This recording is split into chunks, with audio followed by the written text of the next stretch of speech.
केंद्र सरकार ने ऐलान किया है सर, जिस पर विपक्ष कह रहा है कि पुरानी बोतल में नई शराब नहीं है। सर पहले तो आप बोलिए ना, तो उनसे आप पूछिए पुराना पेंशन जो लोगों का डिमांड, ये यूनिफाइड बिल क्या है पूछे हैं? कौन परसेंटेज दस्ट होगा, कितना काम करेगा, जितना काम करेगा। पुराना पेंशन कुछ और है। पुराने पेंशन पर न सवाल है भाई, कर्मचारी। अच्छा, ये पुराने कर्मचारी से लेके सबका सवाल है। तो यूनिफाइड पेंशन तो समझिए कि इस सरकार की सबसे मतलब बकवास निर्णय है। यह कर्मचारी को मजदूर बनाने वाला निर्णय है। बिल्कुल कृपा आप करेंगे, मतलब सारे बेईमानी शैतानी को ढकने के लिए आपने हर मुद्दे में कॉरपोरेट को बेनिफिट और कॉरपोरेट सिस्टम को लाना। ये कर्मचारी के लिए कोई यूनिफाइड पेंशन नहीं है। इस पेंशन का कोई औचित्य नहीं है और ये 10% भी लाभान्वित नहीं होंगे।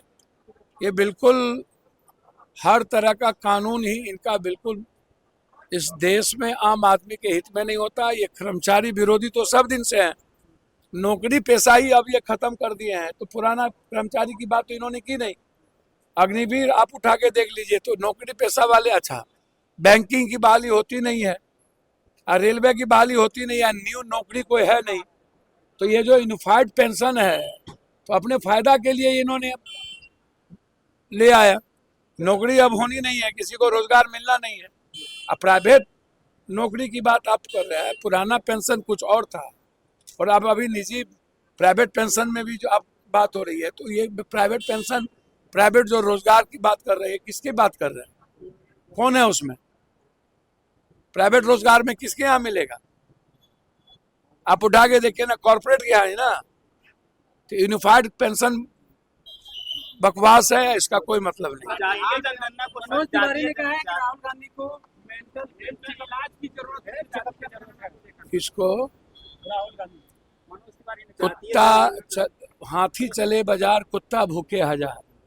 आकाश पर थूक फेंकिएगा तो मुंह पे ही ना पड़ेगा। अब कोई काम ही नहीं है इन लोग के पास।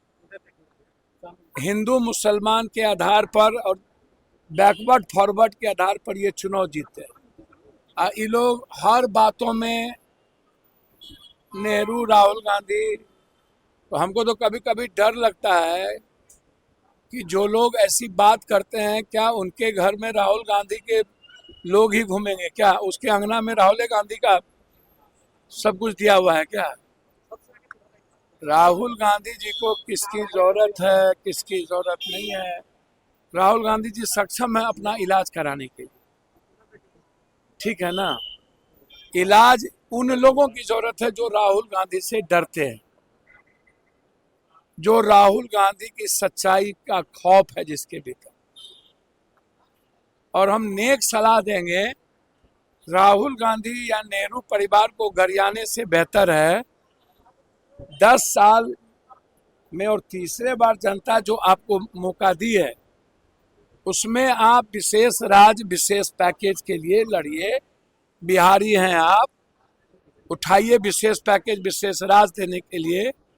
ST SC बिल पर जो आज EBC OBC पर जो हमला है, लेटरल एग्जामिनेशन को लेके सारे OBC और EBC के बच्चों को जो मारने की तैयारी है उसकी चर्चा करें।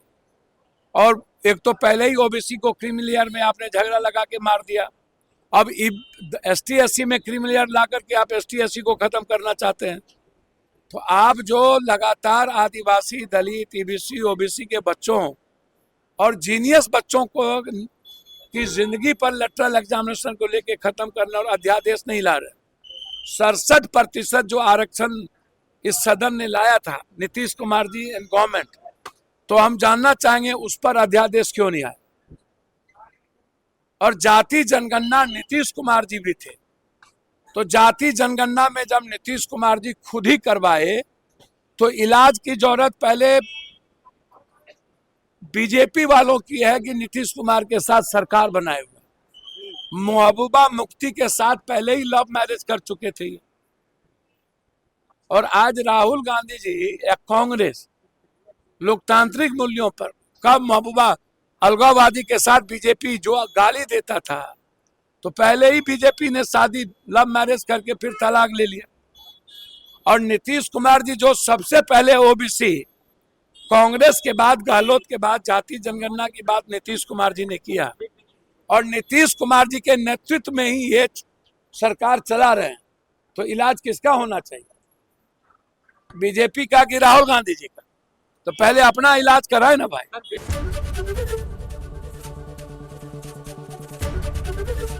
एबीपी गंगा, खबर आपकी, जुबान आपकी।